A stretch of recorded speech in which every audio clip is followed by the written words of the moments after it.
Honourable vice chancellor साहब, मोअज़्ज़िज़ मेहमान और यहाँ तशरीफ़ फरमा शहर के अहम मोअज़्ज़िज़ शख्सियतें,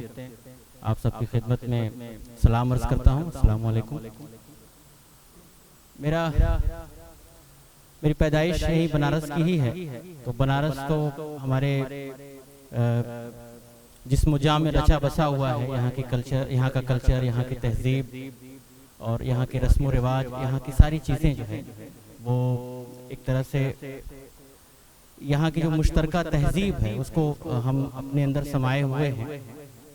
सर ने कहा कुछ बोलने के लिए, तो मैं तो भी आया था सर को सुनने के लिए, और चूँकि सर से हमारे पर्शियन डिपार्टमेंट से ताल्लुक़ रहा है जेएनयू में,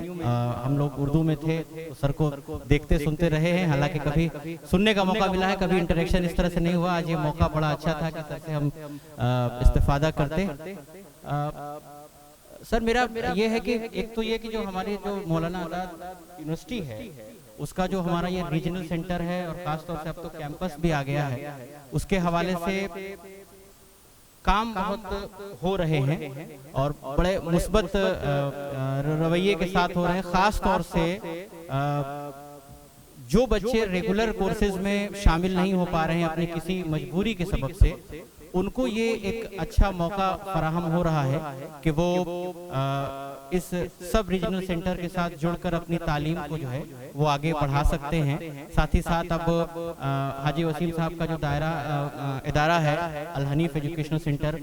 वहाँ पे भी अब बाकायदा तौर पर कैंपस शुरू हो गया है, तो जो बच्चे वहाँ भी शामिल होना चाहते हैं उनके लिए भी मौके हैं। तो ये एक बनारस शहर के लिए हम समझते हैं कि बड़ी खुशाइन बात है। इसके लिए हम हाजी वसीम साहब का और ख़ास तौर से सर की जो कोशिशें रही हैं उसका बहुत बहुत शुक्रिया अदा करते हैं। एक बार ज़ोरदार तालियां आप जो है इसके लिए बजा दें तो ये बहुत वो होगा। सर सवाल भी मेरा एक था, अभी एक्सप्रेस उस तरह से नहीं कर पा रहे हैं क्योंकि हम चीज़ें लेके आए थे, लेकिन एकाएक आपने बुला दिया। जब कई बार असल में होता क्या है कि बंद रखते हैं ज़बां लब नहीं खोला करते, बंद रखते हैं ज़बां लब नहीं खोला करते, चाँद के सामने तारे नहीं बोला करते। तो जब चाँद हमारे साथ मौजूद है तो अभी हम इसी उम्मीद के साथ आए थे कि सर को सुनते और उनसे उनके इल्म से और उनकी इल्मी गुफ्तगू से हम इस्तिफादा हासिल करते। तो ये है। बाकी अगर कुछ चीज़ें हैं अगर सर कहें तो अभी बताऊं या फिर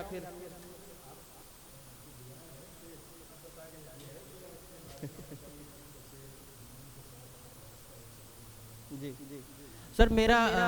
ताल्लुक जो है वो डाइट से है, district institute of education and training, ये हर डिस्ट्रिक्ट में है, तो चंदौली से हम वाबस्ता हैं।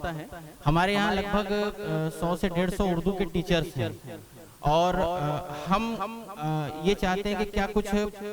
उन टीचर्स को हम कैसे उनका डेवलपमेंट कर सकें, कैसे हम मौलाना आज़ाद से ये यूनिवर्सिटी से ये तवक्को करते हैं कि हमारे जो टीचर्स हैं वो पुराने कोई 95 में, कोई 90 में, कोई 94 में उनका अपॉइंटमेंट हुआ है, और आज जो जदीद दौर है ये टेक्नोलॉजी का दौर है, खासतौर से AI का दौर है, ICT का दौर है, लेकिन जो हमारे टीचर्स हैं वो अभी उस तरीके से उनसे जुड़ नहीं पाए हैं। जो नया हो रहा है, नए जो तकरूरी हो रही है, तो वो लोग तो थोड़ा वो चीजें सीख रहे हैं, लेकिन जो पुराने हमारे टीचर्स हैं जिनकी अभी सर्विसेज हैं तो वो अभी उस तरीके से टेक्नोलॉजी के साथ जुड़ नहीं पाए हैं। तो एक तजवीज़ या एक